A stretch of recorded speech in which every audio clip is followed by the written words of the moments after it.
Communiqué de presse, reconquête du Bas-Rhin. Réputation touristique entachée. Fermeture de mosquée à Obernai. La ville de Bar impliquée. Le 13 octobre 2022, la préfète du Bas-Rhin, Josiane Chevalier, a ordonné la fermeture de la mosquée salafiste d'Obernai, située dans la halle Gruber, parking des Remparts, pour une durée de 6 mois. Pourquoi ? Mustapha Dawag, demeurant à Bar, imam d'une 50aine d'années de nationalité française et prêcheur salafiste du Bas-Rhin parmi d'autres, dans le viseur des services de renseignement depuis 2021, y prêchait une idéologie radicale et séparatiste depuis 2017. Nous apprenions ce même jour, par les DNA, que cette salle de prière, mise à la disposition des associations franco-maghrébines et africaines de Bernay par le maire, M. Bernard Fischer, faisait l'objet de prêches où était prônée légitimation de la polygamie, appel à la discrimination à l'encontre des juifs, des homosexuels et des femmes, réjouissance d'attentats islamistes, accusation d'islamophobie envers l'État français. Le ministère de l'Intérieur affirme que plusieurs individus fréquentant cette mosquée ont quitté la France pour rejoindre des écoles coraniques en Égypte ou au Yémen. Le président de l'association culturelle turque Yetiş Somuncu, gérant cette mosquée, a déclaré fin septembre ne pas connaître les personnes qui la fréquentaient. Ben voyons. Monsieur le maire devrait lui rappeler ses devoirs et responsabilités.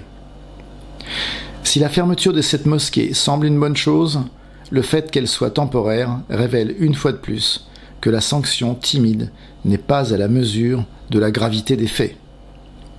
En effet, combien d'individus ont été formatés à la haine de la France par M. Dawag, à l'instar de l'imam Hassan Iqiyoussen et tant d'autres ?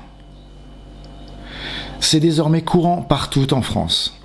Le statut d'association culturelle, franco ceci ou cela, est le prétexte fallacieux des islamistes pour obtenir des maires, des lieux communautaires, pour en faire des mosquées salafistes dans lesquelles les discours séparatistes incitent ceux qui les fréquentent à la haine de la France, de ses institutions et des Français de souche.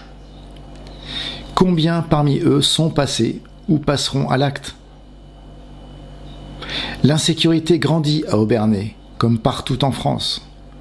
Agressions envers des pompiers et des habitants de quartiers sensibles, dernièrement envers des femmes. Assurer la sécurité des Aubernois et préserver le potentiel touristique de la ville, authentique marqueur de l'identité alsacienne, doivent être deux priorités absolues. C'est pourquoi nous contestons cette décision temporaire et nous déclarons pour une interdiction définitive de ces lieux qui sèment haine et discorde.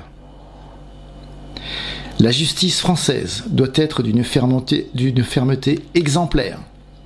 Des sanctions d'interdiction d'exercer ainsi qu'une suspension de ses droits civiques doivent être prononcées envers cet imam séparatiste prêcheur de haine. Concernant les radicalisés, binationaux, désertant la France, la déchéance de nationalité s'impose. La fragmentation territoriale islamique de la France est déjà très avancée. Endiguer ce fléau n'est plus une option, mais un devoir. Cela ne se fera que par une fermeté sans faille de nos institutions, de la justice, des citoyens et de leurs maires. La reconquête est à ce prix.